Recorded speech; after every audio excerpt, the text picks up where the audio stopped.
अस्सलाम वालेकुम ख़वातीन और हज़रात, Smack group of marketing and sales से मैं हूं तैयब एजाज। और बहुत सारे लोगों के जहन में एक क्वेश्चन है कि वो जानना चाहते हैं कि ये रेट गेम क्या होती है, और कैपिटल स्मार्ट सिटी में स्पेसिफ़िकली वो जानना चाहते हैं कि हुआ क्या। अचानक बिल्कुल माइनस में थी फाइलें और अचानक ही इतना ज़्यादा जो है लाखों बल्कि करोड़ रुपए का प्रॉफिट आना शुरू हो गया, और हमने तो वो जल्दी बेच दी थी, हमें थोड़ा वेट और करना चाहिए था, हमें करोड़ रुपया बच जाता। ये हुआ कैसे और आगे क्या होगा, ये इसका आंसर मैं एक बिल्कुल छोटी सी कहानी में आज देना चाहूँगा आपको। करंटली आज की न्यूज़ यही है कि कैपिटल स्मार्ट सिटी में डेफिनेटली ओन्स चल रहे हैं। जो मार्केट जो इनका प्लान था जिसमें लोगों ने ओन की हुई थी बहुत ज़्यादा इन्फ्लेट कर चुकी हैं मार्केट में प्राइसेस, और अब बहुत ज़्यादा महंगी मिल रही हैं। ओन चल रहा है अच्छा खासा। कैसे ओन चलता है, क्यों हो रहा है, 2-3 वजूहत हैं। करंटली अगर कैपिटल स्मार्ट सिटी के कॉन्टेक्स्ट में बात करें तो अभी इंटरचेंज अनाउंस हुआ है, और इस इंटरचेंज के अनाउंस होने के बाद एक डायरेक्ट कनेक्शन मिलेगा M2 मोटरवे से डायरेक्टली कैपिटल स्मार्ट सिटी को, जो कि एक बेंचमार्क है जिसकी वजह से इन्वेस्टर्स का रुझान बढ़ा है। उन्होंने रातों रात इन्वेस्टमेंट करना शुरू की है, जिसकी वजह से डिमांड बढ़ी है, सप्लाई कम हुई है और रेट्स इन्फ्लेट कर गए हैं। ठीक है, किसी भी चीज़ को मार्केट में अगर कुछ चीज़ कीमत बढ़नी होती है, क्यों कीमत बढ़ती है याद रखिएगा। मैं आपको बताता हूँ, ये मेरे पास पानी की एक बॉटल है। पानी की बोतल अगर मेरे पास इसकी डिमांड है यहाँ पे मार्केट में 10 कस्टमर हैं और 10 बॉटल्स मार्केट में अवेलेबल हैं, तो क्या होगा, इसका रेट बिल्कुल स्टैटिक रहेगा, नहीं बढ़ेगा। 10 की डिमांड थी, 10 की सप्लाई है, रेट क्यों बढ़ेगा।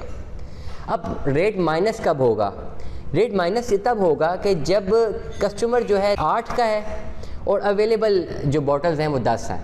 तो इसमें जो सेलर होता है वो कहता है यार बिक नहीं रही, थोड़ा कम पैसों पे करके बेच दो, क्योंकि कस्टमर कम है। तो इसमें होता ये है कि आपका डिमांड कम होती है, सप्लाई ज़्यादा होती है, इसलिए रेट कम हो गया। अब रेट ज़्यादा कैसे होता है कि जब आपकी डिमांड ज़्यादा हो जाए, लेट सपोज 15 कस्टमर आ गए और बोतलें तो 10 ही हैं, तो डिमांड बढ़ गई है और बोतलें तो सिर्फ 10 ही थी, तो रेट इन बोतलों का इन्फ्लेट कर जाएगा, रेट ज़्यादा हो जाएगा, इस वजह से रेट ज़्यादा हो जाते हैं। अब इसी पर्टिकुलर सिनेरियो को समझें रियल स्टेट में। रियल स्टेट में अगर कैपिटल स्मार्ट सिटी में फाइल्स थी और डिमांड नहीं थी, लोग नहीं लेना चाह रहे थे, तो नेगेटिव में थी। फिर एक टाइम आया कि लोग भी उतने थे लेने वाले और फाइल्स भी उतनी थी बिकने वाली, तो लेवल हो गया। फिर एक टाइम आया कि लोग लेने वाले ज़्यादा हो गए और फाइल्स बिकने वाली कम हो गई, तो आहिस्ता आहिस्ता रेट इन्फ्लेट होना शुरू हो गया। ये एक वजह है मार्केट में जिसकी वजह से रियल एस्टेट इकोनॉमी में, किसी भी इकोनॉमी में, किसी भी डिमांड एंड सप्लाई में रेट्स इन्फ्लेट होते हैं। कैपिटल स्मार्ट सिटी में रेट इसलिए ज़्यादा हो रहे हैं कि अब डिमांड ज़्यादा बढ़ गई है और सप्लाई कम है। डिमांड क्यों ज़्यादा बढ़ी है, 2-3 एस्पेक्ट्स हैं। सबसे पहला एस्पेक्ट ये है कि इंटरचेंज की वजह से इन्वेस्टर्स का रुझान ज़्यादा आया है और इन्वेस्टर ने ज़्यादातर इन्वेस्ट करना शुरू किया, डिमांड उन्होंने बढ़ा दी है। जब डिमांड बढ़ी है, सप्लाई तो कम थी, सप्लाई वहीं पर थी, डिमांड बढ़ी, डिमांड ज़्यादा बढ़ती गई, सप्लाई वहीं पर थी, और जो डिमांड बढ़ी वो डेफिनेटली यहाँ से लेते गए, ख़रीदते गए, सप्लाई कम होगी, ख़त्म होगी, डिमांड अरूज पे चली गई, गेन हो गया बहुत ज़्यादा, प्रॉफिट्स आना शुरू हो गए। इसे कहते हैं रिटर्न ऑन इन्वेस्टमेंट, या प्रॉफिट कहना उन तमाम लोगों के लिए जिन्होंने ये तमाम चीज़ें होल्ड करके रखी हुई थी। डिमांड बढ़ी, सप्लाई कम हुई, रेट्स इन्फ्लेट करके रेट रातों रात लाखों करोड़ों के पे तक चले गए। जिनके पास वो चीज़ अवेलेबल थी उन्होंने सेल आउट कर दी, जिनको फ़ायदा हो गया, जिनके पास नहीं थी उनको फ़ायदा नहीं हुआ। ये एस्पेक्ट होता है, इसकी वजह से रेट्स इन्फ्लेट करते हैं। अब एक क्वेश्चन है, थोड़ा कंट्रोवर्सी भी है इस चीज़ में, कि ये अचानक रातों रात ऐसा कैसा हो गया। रियल एस्टेट में, इकोनॉमी में इतना जल्दी तो कभी कुछ नहीं होता। बहुत सारे क्वेश्चन सुनने को मिलते हैं। एक और क्वेश्चन सुनने को मिलता है, अभी तो इंटरचेंज खाली अनाउंस हुआ है, सुनने को नहीं मिला, तो अचानक इतने इन्वेस्टर्स कैसे मार्केट में आ गए। उन तमाम लोगों को आंसर मैं करना चाह रहा हूँ इस पर्टिकुलर वीलॉग में, एक कहानी की सूरत में। मैं इस पर्टिकुलर वीलॉग में, इससे आगे के पार्ट में, मैं किसी भी पर्टिकुलर सोसाइटी का नाम नहीं लूँगा, किसी भी एस्पेक्ट में बात नहीं करूँगा।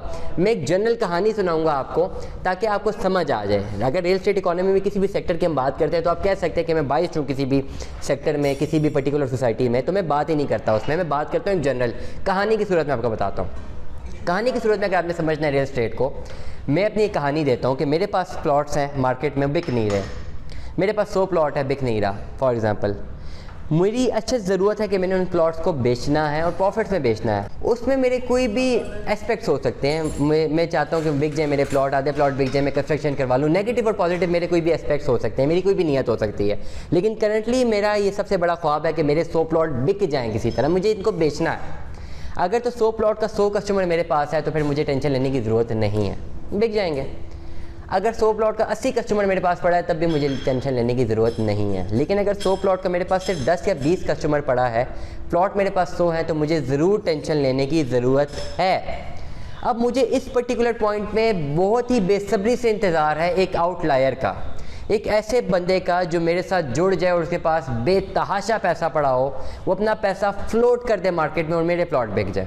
इसमें उसको भी फ़ायदा होगा, उसमें मुझे भी फ़ायदा होगा, उसमें उन तमाम लोगों को भी फ़ायदा होगा जो मेरे साथ काम करेंगे लेकिन शॉर्ट टर्म के लिए।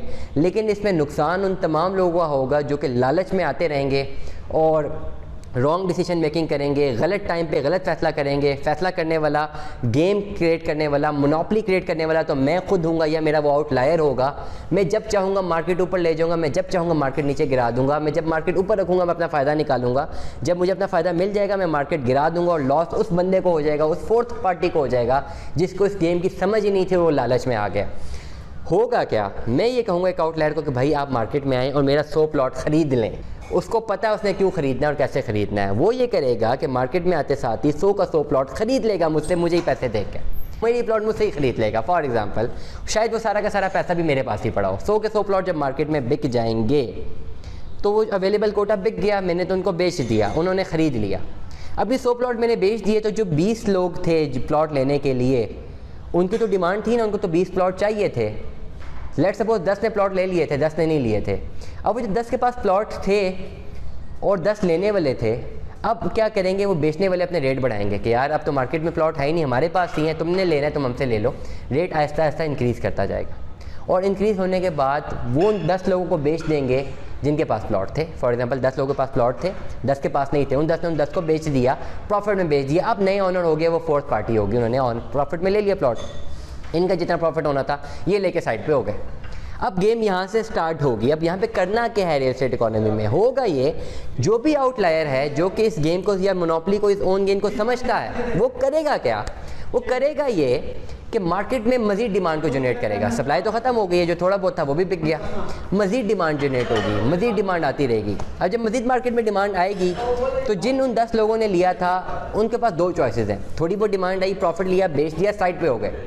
या कुछ ऐसे लोग होंगे जो कहेंगे नहीं अभी तो प्रॉफिट और आना है, हमने तो इतने प्रॉफिट पे लिया था, अभी तो हमें और प्रॉफिट चाहिए, वो मज़ीद इंतज़ार करते रहेंगे। यहाँ से क्या होगा, आर्टिफिशियली डिमांड इंक्रीज़ होती रहेगी, डिमांड मार्केट में आती जाएगी लेकिन स्टॉक होगा नहीं। जो थोड़ा बहुत होगा वो ये लोग आपस में ट्रेड कर रहे होंगे, सिर्फ डिमांड ही आती जाएगी, स्टॉक होगा नहीं। आर्टिफिशियली रेट इंक्रीज़ करता जाएगा, करता जाएगा, करता जाएगा, एक टाइम तक रेट बहुत इंक्रीज़ कर जाएगा। उस पर्टिकुलर पॉइंट पर अगर मार्केट क्रैश कर गई तो नुकसान उन तमाम लोगों को होगा जिन्होंने उस पॉइंट में परचेजिंग की, शॉर्ट टर्म परचेजिंग की, लालच में आगे परचेजिंग की कि यार हम तो ले रहे हैं प्लॉट, हमारा तो बिक जाएगा और प्रॉफिट, हम करोड़ पे प्रॉफिट दे के ले रहे हैं, हम 2 करोड़ में बेचेंगे। ऐसी सूरत में उनको नुकसान होने का ख़तरा बहुत ज़्यादा है। तो रियल एस्टेट की ओन गेम में अक्सर इस तरह के मामलात होते हैं। इस पर्टिकुलर पॉइंट के लिए एक आउटलायर का होना ज़रूरी है जिसके पास इतना पैसा हो कि वो 100 का 100 प्लॉट ख़रीद भी सके और इतना मज़ीद पैसा हो कि मज़ीद 200 प्लॉट भी अगर कहीं से आ जाए वो भी ख़रीद ले और इतनी कैपेसिटी हो कि उन 300 के 300 प्लॉट को बेच भी सके। ओन गेम वो डिसाइड करेगा, गेम प्लान वो करेगा, आप सिर्फ उस पर्टिकुलर स्टोरी का एक हिस्सा बन जाएंगे, कैरेक्टर बन जाएंगे, स्टोरी कोई और होगी। सो रियल एस्टेट इकोनॉमी में कभी भी इन्वेस्टमेंट करने से पहले तमाम तर सवालों के जवाब को लेना बहुत ज़रूरी है, रिसर्च करना बहुत ज़रूरी है, चीज़ों को समझना बहुत ज़रूरी है। और Smack group of marketing and sales यही सर्विस प्रोवाइड करता है कि आप किसी भी वक्त हमसे रब्ता करें। हमारे नुमाइंदे हर वक्त व्हाट्सएप पे, प्राइमरीली इस वक्त व्हाट्सएप पे हम रिस्पॉन्ड कर रहे हैं, व्हाट्सएप कीजिए हमें, हम व्हाट्सएप पे आपको हर वक्त आपको आंसर देने के लिए रेडी हैं। और अगर आपका मैसेज डिले भी हो जाता है तो आपको विद इन 24 आवर्स रिप्लाई मिलेगा, रिस्पॉन्ड मिलेगा या कॉल बैक मिलेगी।